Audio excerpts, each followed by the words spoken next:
tecnologia e os robôs e o que ia impactar, isso já faz mais de um ano. O que essa tecnologia toda impactaria nas profissões, em todas as áreas. E aí a gente percebeu que sim, ia ter um impacto, que muitas profissões iam desaparecer e principalmente que muitas novas habilidades precisariam ser desenvolvidas. A principal delas, a humanidade. Por quê?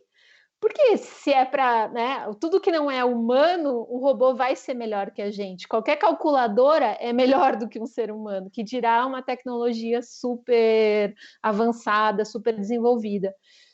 Então a gente começou a mapear essas habilidades, né? E aí percebemos que a humanidade era o principal. Então, por isso o nome do projeto é Back to Humans, né? De volta aos humanos.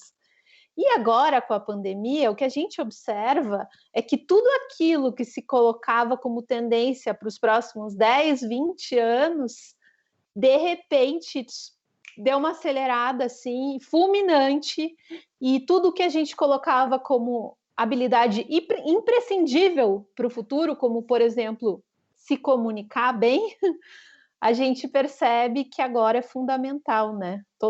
Quem está trabalhando de casa, que no Brasil a gente chama home office, né?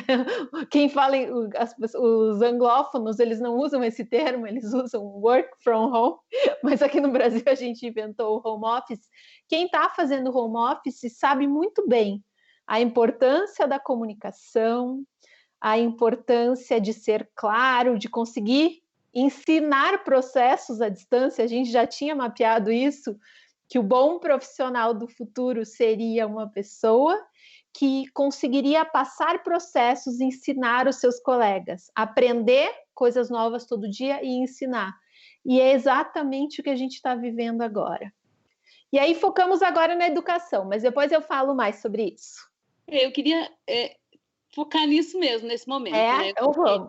Esse trabalho que vocês chamam de report, né? E nós estamos chamando, na universidade, eu pelo menos chamo de reportagem multimídia ou multiplataforma, porque vai ter depoimento, vai ter muita pesquisa e dados, vai ter um vídeo, vai ter uma imagem, vai ter uma foto, então é isso mesmo, né? E vocês ouviram 30 educadores pelo Brasil para entender como é que está sendo esse ensino remoto, estudar em casa, aprender em casa. Eu já tive a oportunidade de ler um pouquinho esse trabalho, que é bem legal. Eu queria que você contasse um pouco, porque, na verdade, todas nós que estamos nesse momento, e muitas das pessoas que estão nos ouvindo, passam por isso, ou estão estudando, ou são professores, ou são pais, ou são irmãos, ou são filhos. Então, assim, quase que o Brasil inteiro estuda alguma coisa nesse momento, né? Então, conta pra gente. Olha a minha Siri falando aqui. Como é que é o resultado desse trabalho? Então, esse trabalho, a gente organizou assim, fizemos fizemos entrevistas com professores, alguns professores de universidade, professores de idosos, e aí professores de ensino médio, de ensino fundamental, professoras também, né, que geralmente são mulheres, professoras de creche. E aí, na fase final, aí eu fui ouvindo, né, as dores, o sofrimento desses professores que de um dia para o outro tiveram que virar youtubers, né? Tiveram que fazer vídeos com qualidade, tiveram muitas vezes os professores da rede particular ficaram numa situação, se por um lado não se preocupam se o aluno tem o que comer, se o aluno tem, né, onde dormir, se está tudo certo, se preocupam muito menos do que os professores da rede pública. Por outro lado, eles passaram a ser cobrados para manter este aluno matriculado. Então, o professor passou a ter que dar aula, gravar vídeo, fazer planejamentos mega detalhados, né? Porque uma coisa, eles me relataram, uma coisa é você preparar uma aula e fazendo, né, uma analogia com o meu trabalho, uma coisa é eu dar uma palestra, é diferente de eu preparo, vou lá e dou a palestra.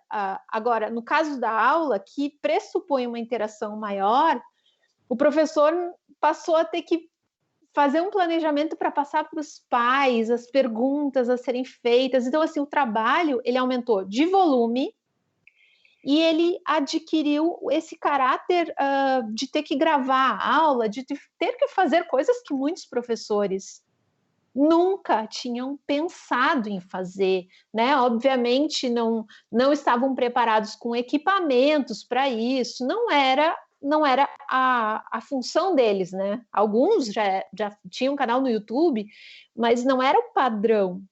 Então, comecei a me interessar muito por isso e pensar como que eu posso ajudar essa massa de gente, porque de fato a educação não é só quem é mãe, como eu e a Sandra, que tem filhos, né, que agora estão tendo aula em casa, mesmo adultos precisam se qualificar, idosos fazem cursos, a educação ela é um setor, ela é uma área que abrange direta ou indiretamente a vida, eu acho que de cada pessoa, né? De cada brasileiro. É muito raro, vamos pensar assim, uma pessoa que não tem nenhum contato com a educação, que não tem que fazer nenhuma capacitação, que não tem nenhum professor na família. Então, a educação ela é fundamental. E porque ela é mesmo fundamental para a gente, para nos prepararmos para o que vem pela frente, para educarmos as novas gerações, né? A educação ela é fundamental para tudo. Então, eu passei a fazer essas entrevistas, ouvir os professores e assim, primeiro, ouvir as dores, né? Como foi a transição, as dificuldades, as novidades, o que lhe surpreendia no começo, depois a adaptação, como que foram se adaptando a tudo isso, e também procurei elencar os melhores enfrentamentos, porque é muito interessante, né? As redes de professores, um ajudando o outro, dando dicas, compartilhando aulas. E, assim, um momento em que ninguém sabe o que fazer, porque ninguém sabe o que fazer, não existe um protocolo, está todo mundo querendo aprender, querendo discutir. As escolas estão abertas para isso também, né? Uma das coisas que a gente sempre identificou no mundo do trabalho é que havia uma dificuldade das pessoas em dar e receber feedbacks. Então, assim, transpondo para o mundo da escola, pais que não querem ouvir coisas ruins a respeito dos seus filhos, diretores ou coordenadores que não querem ouvir retornos dos professores, professores que não querem ouvir críticas de alunos, de direção ou de pais de alunos. A gente vivia assim sempre na defensiva, né? Enquanto sociedade. E agora a gente se encontra na frente de um desconhecido tão grande que a construção ela tem que ser coletiva.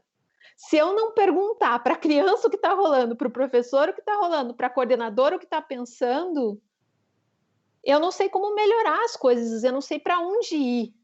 Então, a gente também elencou essas melhores práticas. Então, a gente foi conversando. E aí, quando eu estava finalizando esse reporte, né? O que é um reporte? É que eu fiz muita pesquisa, como socióloga, eu fiz muita pesquisa de consumo, pesquisa de moda, né? Pesquisa de tendência.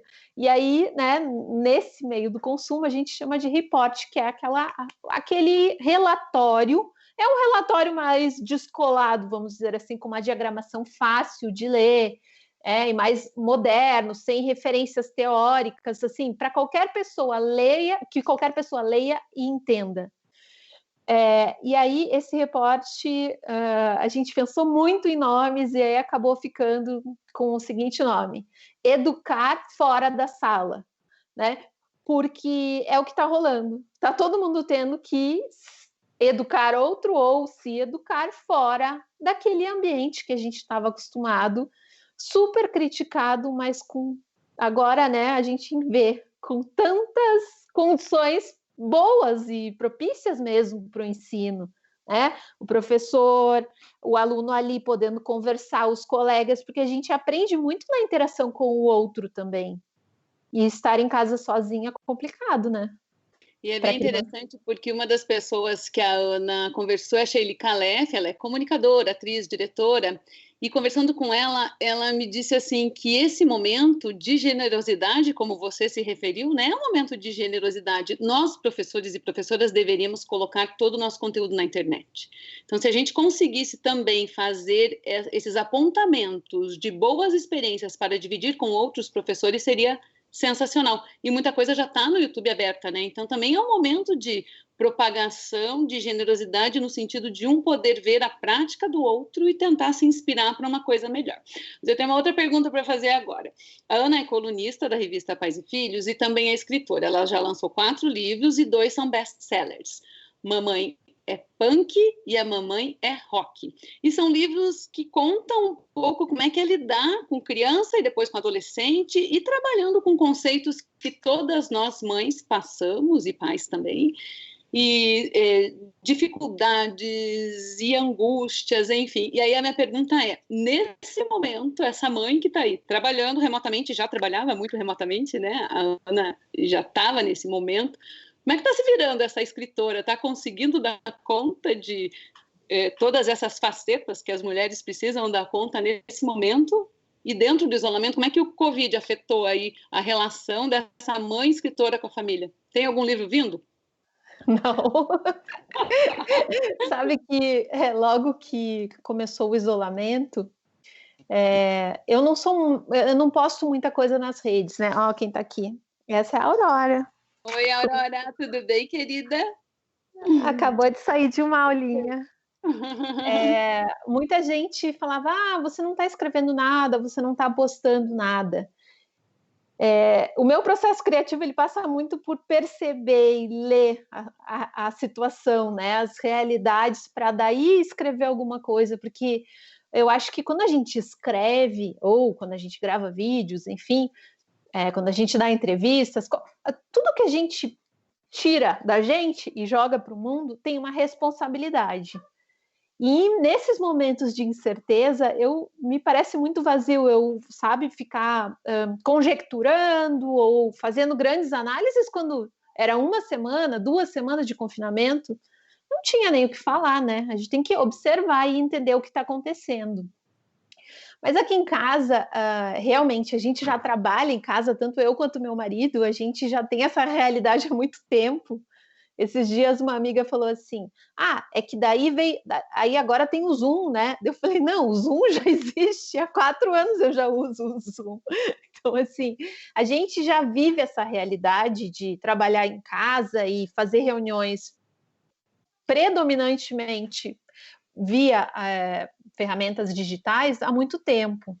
O que mudou é que quando as crianças estavam... Eu viajava muito, né? Eu e meu marido, a gente viajava muito. Então, a gente tinha aquele tempo, aquele ócio criativo em avião, em hotel sozinho. Então, isso não tem mais. E também a troca com outras pessoas, né?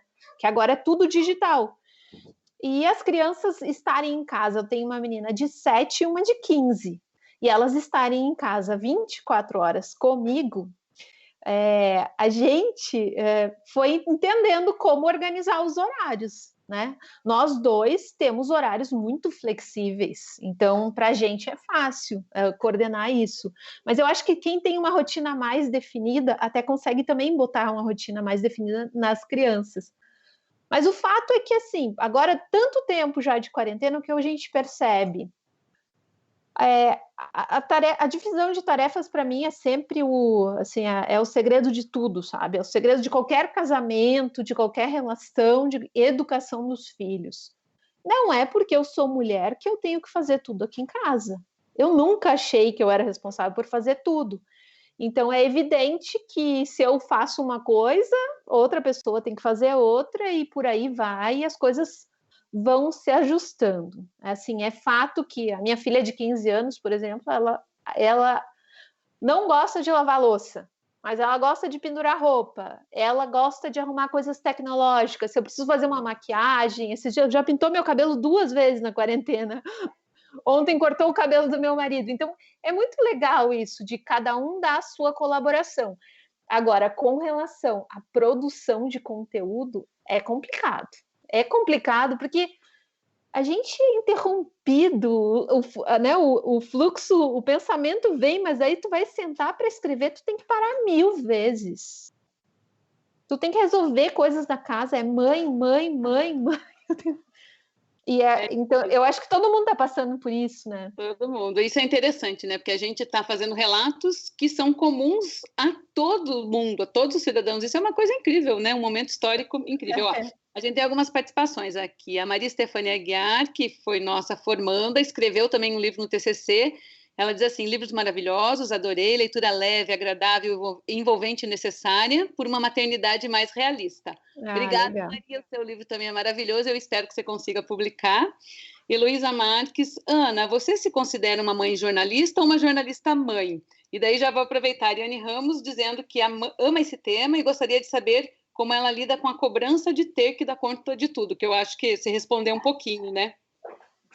Eu nunca me coloquei nesse lugar de ter que dar conta. Então, assim, eu escolho as minhas bandeiras, né?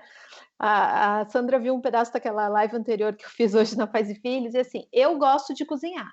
Então, é o meu momento, é a minha terapia, a minha sanidade mental, eu escutar um podcast e poder fazer uma comida gostosa. Eu me cobro que a comida fique gostosa, porque me dá prazer cozinhar. Agora, a cama bem arrumada, a casa limpa, né? Assim, eu nunca fui aquela mãe que obrigou as crianças a tomar banho um dia que está muito frio. Então, assim, eu não me cobro. Agora, o trabalho, eu acho que a gente tem que ter muita disciplina, porque é muito difícil mesmo trabalhar em casa. E qual que era a outra pergunta? Se você é uma mãe jornalista ou uma jornalista mãe? Então, sabe que eu nem me considero muito jornalista, porque eu fiz a faculdade de jornalismo, mas depois eu fiz um mestrado em sociologia política. E a partir daí eu comecei a trabalhar muito mais como socióloga do que como jornalista, né? Eu acredito muito nessas formações também mais híbridas daqui para frente, porque imagina, você faz um curso técnico, né? O jornalismo ele pode ser muito técnico, ele pode ser mais teórico, que é o jornalismo mais híbrido, mas ele pode ser muito técnico.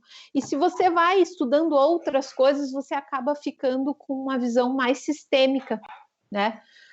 Mas eu sempre enxergo as tuas práticas, né? Essa tua facilidade de falar em público, palestra no TED, eu acho que você acaba incorporando as ferramentas de pesquisa, de relato no jornalismo. Por isso que eu disse que o teu relato é uma reportagem em multimídia. E eu obrigada. É sempre uma justa posição de coisas, uma soma, né? E falando do jornalismo, a Ana é uma pessoa que não consome jornalismo tradicional. Então, a gente está ouvindo alguém, conversando com alguém que não consome esse jornalismo que a gente faz muito ainda na faculdade, que enfim, né? E aí eu queria que você falasse um pouquinho sobre esse consumo do jornalismo que não é tradicional. Eu sei que você ouve muito podcast, até vídeo, você tem consumido programa jornalístico na internet. Sim. Um pouco como é que é essa relação do jornalismo com você. Então, eu parei de assistir televisão há muitos anos. Eu lembro que eu assistia uma novela chamada Celebridade. Acho que quem é mais novo nem conhece. Então, assim, eu parei de assistir televisão há muito tempo mesmo. E passei a consumir notícias na internet e rádio. Eu sempre gostei de rádio. Eu trabalhei na Rádio Atlântida em Florianópolis, depois... Quando a gente se mudou para Porto Alegre, foi muito interessante, porque eu voltei a trabalhar na Atlântida, mas aí já não como comunicadora, e sim no planejamento. E para mim, foi uma experiência muito interessante, porque eu era uma pessoa que pensava só em conteúdo, eu não pensava na parte, né, de como monetizar, como fazer isso chegar em mais pessoas, como fazer essa parte do marketing, não fazia parte da minha formação. Então, ter trabalhado no comercial também me deu uma visão de negócio do próprio jornalismo ou da própria produção de conteúdo, porque não adianta a gente fazer uma coisa que não chegue em ninguém, ou que as pessoas não queiram assistir, não queiram, né, você não pode obrigar ninguém a assistir, a consumir, a ler o que você faz. Então, é legal também ter até uma questão de empatia mesmo pelo teu próprio público, entender que o que você faz é para alguém e que aquilo tem que funcionar, né, de alguma forma. Bom, aí eu comecei a ouvir, eu sempre gostei de rádio, sempre ouvi rádio. Quando eu morava em Porto Alegre, eu acompanhava as notícias pela Gaúcha, que é tipo uma rádio super, assim... é uma rádio de futebol praticamente, mas em Porto Alegre todo mundo escuta. Tem notícia de política, tem muito futebol e tem programas de entrevista. Eu gostava muito, meu pai costumava ouvir a CBN quando eu era criança e morava aqui em Curitiba. E aí, quando eu conheci o mundo dos podcasts, foi um caminho sem volta para mim, porque eu adoro podcast. Tem gente que fala, esse programa já está com 2 horas, com quase 3 horas, e eu penso, grandes coisas, você para e continua depois. Eu chego a ouvir 2 vezes o mesmo podcast quando eu gosto muito, e mando para todo mundo. Eu acho uma mídia, assim, fantástica, acho muito bom. E recentemente a gente está com tu falou que a Siri te avisou, o meu marido ganhou numa raspadinha digital, ele ganhou uma Alexa, que é aquele assistente digital da Amazon. E aí tá ali na pia, a Alexa. Então aí eu acordo, bom dia, Alexa. Ela já toca o podcast ou assunto, aquele da Renata Lopretti, eu escuto de manhã. Aí, se eu quero ver algum YouTube quando eu estou cozinhando, eu peço para a Alexa e eu fico ali assistindo, me informando. Mas hoje em dia, assim, eu acho que o que eu sinto, talvez outras pessoas sintam, uma vontade absurda de querer saber o que está acontecendo. E se eu tivesse na minha casa TV aberta, ou se eu tivesse Globo News passando 24 horas, eu assistiria a Globo News 24 horas. Se eu tivesse canais americanos, canais europeus, eu passaria o dia inteiro, ia ser horrível, porque eu não ia dar atenção para as minhas filhas, eu não ia nem tirar o pijama, eu ia ficar o dia inteiro vendo notícia. Então, eu acho até saudável isso, sabe? Porque daí o áudio, eu consigo fazer outras coisas. Interessantíssimo, porque eu sempre digo que o jornalismo de TV, né? Há 10 anos se falava, a TV vai morrer, a gente tem certeza que a TV vai morrer, e a TV, na verdade, talvez se mantenha, algumas pesquisas já mostraram, por conta do jornalismo factual e da crença de que há todo um processo para apuração daquele jornalismo que a gente pode ser informado com aquilo. Ó, a gente tem algumas participações, a Laís Marques Ioli está assistindo e mora fora do Brasil. Um beijo, Laís, também. Disse que tem saudades das aulas e eu tenho saudades das alunas, né, que foram embora também. A Marcela Stelli, que leu seus livros, adora, é super sua fã, sonha em encontrar você, fazer entrevista. Ela diz, 2 mulheres jornalistas e mães que inspiram, e o professor Luiz Michuk, que é o professor de rádio, aqui feliz da vida, porque você falou que ama rádio, e ele adora. Ele chama vídeo de anojenta, a TV para ele é anojenta, e daí ficou super contente que você falou assim, opa, rádio, viu só? Por causa dos podcasts e do rádio. E eu queria fazer uma última pergunta para você, Ana. Eu pensei em você porque a gente sempre trabalha alguma coisa com o Dia das Mães, né? Dia das Mães e tal, volta e meia os alunos fazem lá vídeos das professoras, das alunas mães. E nesse momento de Covid, eu queria que você desse um pensamento, uma palavra, um contexto, uma interpretação de esperança para as mães que estão em casa se descabelando. E nós, mães que temos filhos na escola, acompanhamos essas mães de forma empática, mas algumas estão bem desesperadas mesmo, né? Filho, cuidado escolar. Às vezes a mãe nunca conviveu com aquele filho tendo aula e ela não conhece aquele filho que está tendo aula agora. Ela conhece aquele filho que ela deixava na escola. Então, assim, como é que as mães podem ter um momento de suspiro, de esperança? Quem sabe mesmo no domingo tirar um tempo para elas? Eu queria que você, dentro de todas as suas pesquisas, falasse um pouquinho disso. Bom, então eu vou começar com a pesquisa. Eu vou voltar para a pesquisa, né? Porque a gente estava falando no começo. No final da pesquisa, eu entrevistei coordenadores para saber como que eles imaginam, como que eles estão discutindo que vai ser a volta, né? O futuro, o novo normal. E aí, eu ouvi muito sobre possíveis voltas com zilhões de protocolos de segurança, de saúde, de afastamento, horários diferentes, criança deixar pantufa na sala de aula, uma carteira sim, uma carteira não. É tanta coisa que eu não consigo nem imaginar isso na prática, ainda mais se tratando de criança, né? A minha menor, se voltar para a aula, ela lambe o chão da escola. A criança é incontrolável. Então, ao fazer esse estudo com professores e com educadores, a gente percebeu que sim, tem um caminho, né? Tem gente que está acertando nas videoaulas, Tem alunos, por exemplo, alunos de línguas, eles têm muito mais coragem de mandar o WhatsApp com a gravação do que eles tinham de falar em sala, muitas vezes. Então, tem algumas coisas que estão, assim como no home office, tem coisas que funcionam melhor. Não é tudo, mas tem coisas que vão ser incorporadas. Até porque, quando as aulas voltarem para a escola, nem todo mundo vai mandar os filhos, nem todo professor vai poder voltar. Porque a gente tem pessoas que são grupos de risco, que tem outras, que tem as suas peculiaridades. Então, mesmo quando voltarem as aulas presenciais, as aulas vão permanecer sendo presenciais e à distância ao mesmo tempo. Eu acho muito difícil imaginar um cenário que vai voltar a ser como era antes. Isso não tem volta. Se tem coisa que funciona melhor no digital, se tem duas professoras e uma de terceiro ano e uma gosta mais de fazer videoaula de matemática, outra mais de fazer aula de português, elas vão compartilhar isso. E não tem por que fazer em dobro, por exemplo.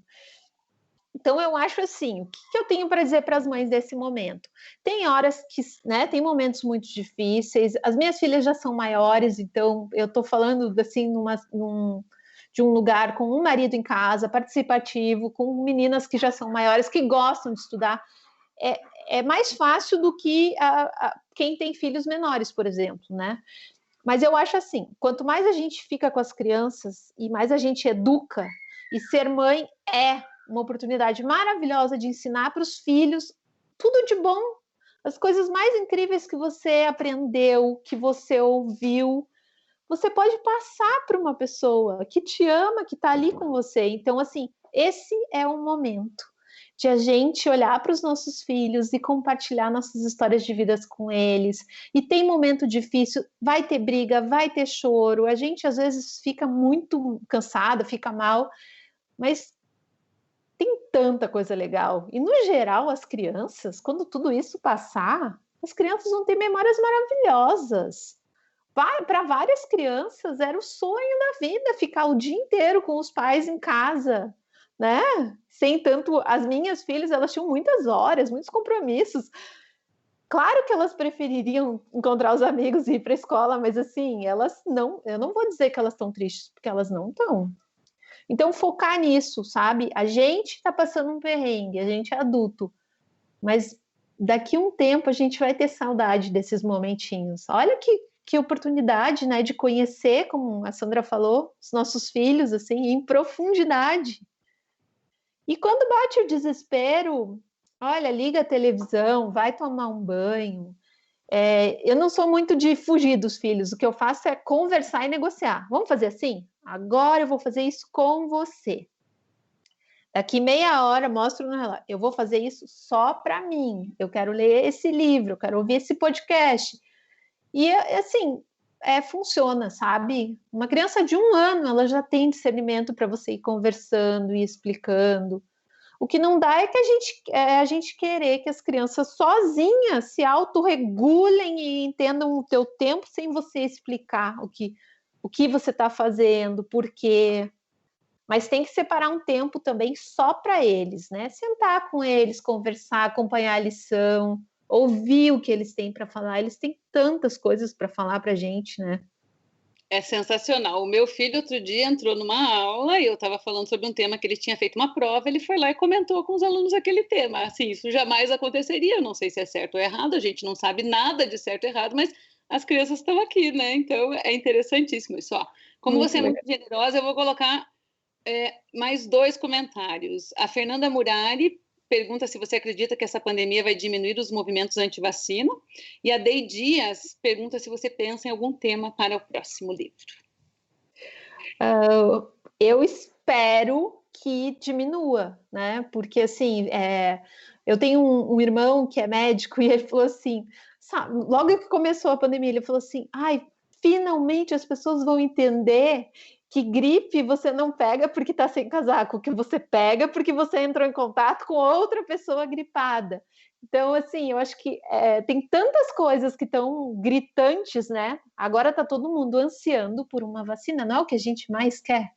Exatamente. Então, realmente, eu não consigo pensar que vai ter alguém que vai ser contra a vacina, mas Não sei, né? Na minha bolha eu tenho certeza que não, mas a gente vê muita coisa por aí, né?